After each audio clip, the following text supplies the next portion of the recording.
German politics is generally seen as honest and transparent.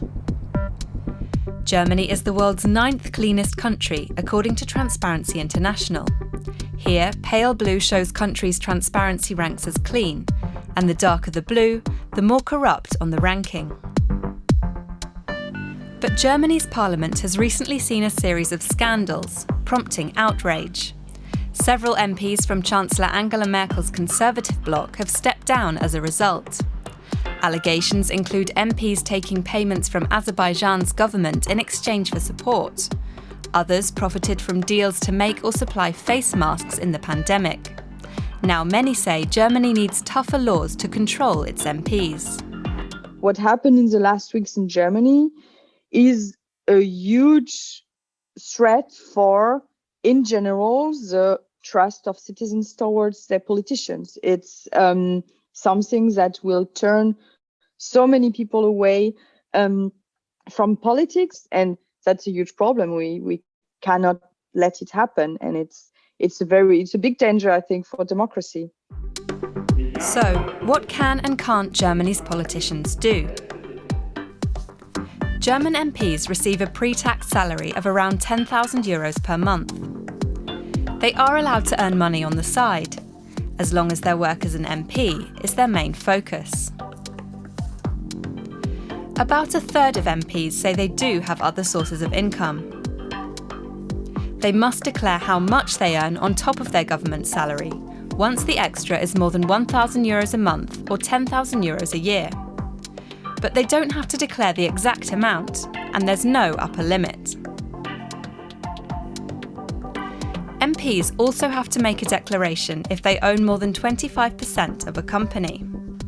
But they don't have to reveal what their companies do, which other firms they do business with, or how much all of that is worth.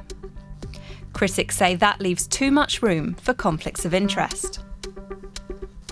If there are rules in Germany, people generally follow the rules. But if you don't have a rule, of course, people take the liberty not to necessarily follow any moral guidelines, but take it to their advantage.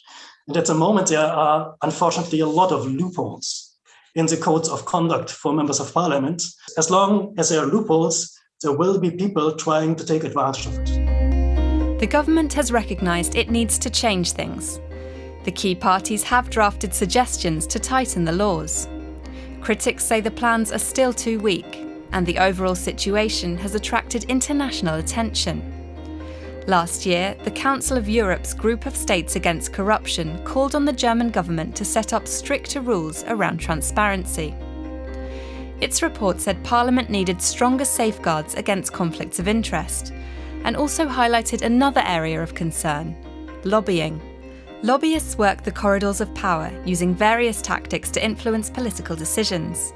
They can represent huge companies or whole industries, but also single-issue campaigns and smaller interest groups. Lobbyism in itself is not something bad. In a representative democracy, interest groups should have a direct contact to the politics.